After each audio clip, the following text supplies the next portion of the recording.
हमारे साथ दो मेहमान जुड़ गए हैं। राज बिहारी साहब वरिष्ठ पत्रकार हैं, वो हमारे साथ जुड़ गए हैं। बहुत स्वागत है सर आपका।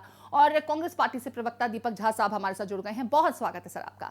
सबसे पहले दीपक जी, मैं आपका रुख कर रही हूं क्योंकि कांग्रेस पार्टी की तरफ से बड़े दावे किए जा रहे हैं। डीके शिव कुमार को हमने सुना जो सीधे तौर पर कह रहे हैं कि कर्नाटक में इस बार कांग्रेस पार्टी सत्ता पर काबिज होने जा रही है। और निर्मला सीतारमण जब कांग्रेस पर कटाक्ष करती दिखाई दी वोट कास्ट करते समय, तो डीके शिव कुमार उन पर भी पलटवार करते दिखाई दिए और सीधे ये कहा कि निर्मला सीतारमण जिस राज्य से आती हैं उन्होंने उस राज्य के लिए कुछ नहीं कहा। ये सवाल मैं दीपक जी से लूंगी, लेकिन इससे पहले मैं जरा राज बिहारी साहब का रुख कर लेती हूँ और उनसे समझने की कोशिश करती हूँ कि कर्नाटक चुनाव में ये जो दोनों पार्टियां हैं दावे कर रही हैं, बसवराज बोम्मई साहब, डीके शिव कुमार साहब कह रहे हैं कि सत्ता तो हम ही हासिल करेंगे, बहुमत के साथ हासिल करेंगे। इन दावों में किसके दावे ज्यादा इस वक्त तराजू में भारी दिखाई पड़ रहे हैं, किसका पलड़ा ज्यादा भारी है? राज बिहारी साहब। देखिए, कर्नाटक में इसमें कोई शक नहीं है कि कांग्रेस चुनाव में भारी प्रगति दिखाई दे रही है जी, लेकिन उसके कुछ कारण हैं। खास तौर पे जब एसआर बोम्मई को मुख्यमंत्री बनाया गया येदियुरप्पा को हटा के, तो येदियुरप्पा के मुकाबले बोम्मई एक कमजोर मुख्यमंत्री साबित हुए और कांग्रेस ने एक मुद्दा भी बनाया 40% कमीशन का। लेकिन जिस तरह से कांग्रेस के नेताओं ने वहाँ गलतियां की हैं, खास तौर पे प्रधानमंत्री मोदी को जब निशाना बनाया गया, उन्हें भला बुरा कहा गया, तो कुछ चुनाव पलटा है। हम ये तो मान के चल रहे हैं कि कांग्रेस वहाँ बढ़त में है, लेकिन कितनी बढ़त होगी ये अभी नहीं कहा जा सकता है, क्योंकि 15 दिन पहले ये माना जा रहा था कि कांग्रेस वहाँ सरकार बना सकती है जी। लेकिन जिस तरह से नरेंद्र मोदी ने वहाँ प्रचार किया है, 19 रैलियां की हैं और 12 में तो उन्होंने सीधा सीधा बजरंगबली का नाम लिया है। तो उन्होंने जो चुनाव में जो खास तौर पे हम कह सकते हैं एक सत्ता विरोधी जो लहर थी, उसको उन्होंने कांग्रेस के बयानों से भाजपा की तरफ मोड़ दिया है। अब ये जनता को फैसला करना है, जो 13 तारीख को पता चलेगा। लेकिन इतना जरूर है कि कांग्रेस ने अपना चुनाव अच्छा लड़ा, लेकिन जो बूथ मैनेजमेंट है जी, वो बीजेपी का बहुत बेहतर रहा है। जो वहाँ से रिपोर्ट वो आ रही है कि मतदान शुरू होने से पहले ही बीजेपी ने जिस तरह से अपनी बूथ की रणनीति बनाई है, वो अपने वोटरों को मतदान केंद्र तक लाने में सफल हो रहे हैं। अब जब जिस तरह से अभी आप देख रहे हैं कि अभी केवल 21% मतदान शायद हुआ है अभी जी।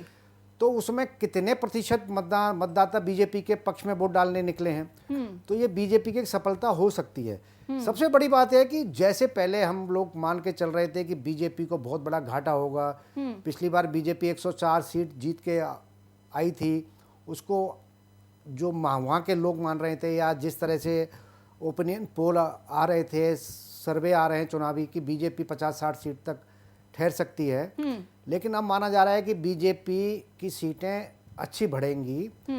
और अभी हम ये तो नहीं कह सकते कि विधानसभा में अभी हंग आएगी क्या आएगी, लेकिन यह है कि अभी जिस तरह से माहौल बना है उसमें बीजेपी को उस तरह का नुकसान नहीं है जैसे पहले हम मतलब कुल मिलाकर के जो शुरुआती खबरें आ रही थी कि कांग्रेस पार्टी कर्नाटक में अच्छा कर रही है, जिन मुद्दों को लेकर के गई है, जनता अपने साथ उन मुद्दों को कनेक्ट करके देख पा रही है और कांग्रेस पार्टी को एक एज मिल रहा है बीजेपी पर उन मुद्दों की वजह से।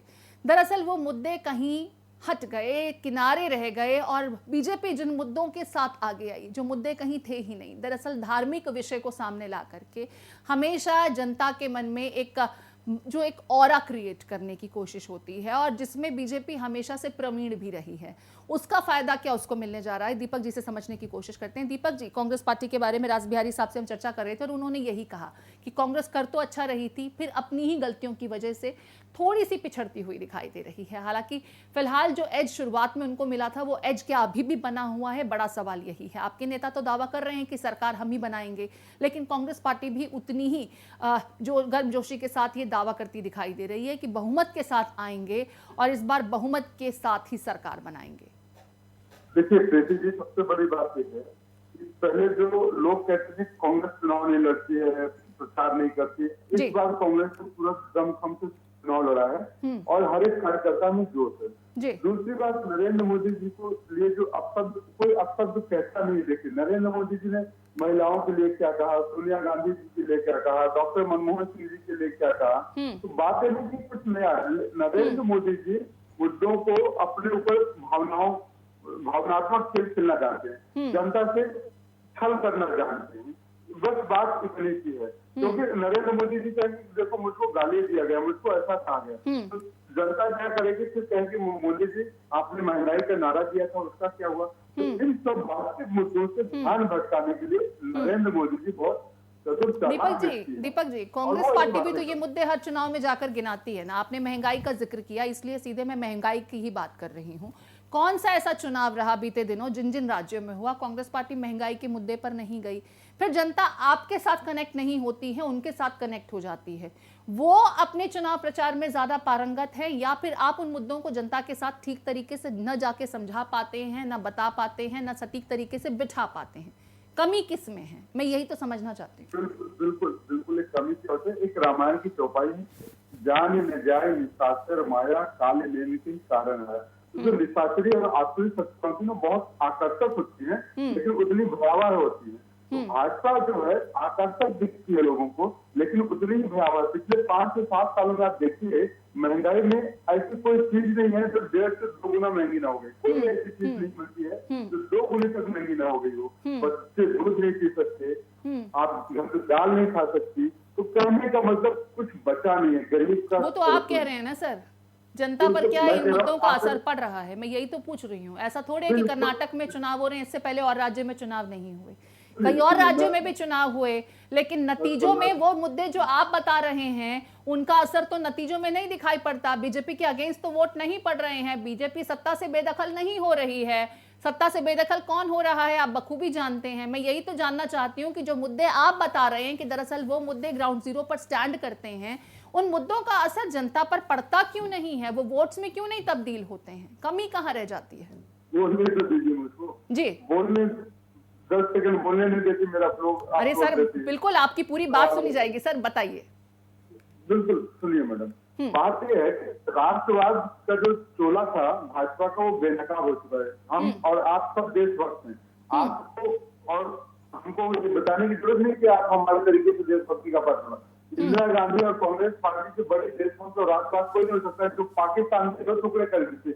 आज मोदी जी पाकिस्तान से हमको डरवाते हैं, पाकिस्तान पे अटैक नहीं कर सकते।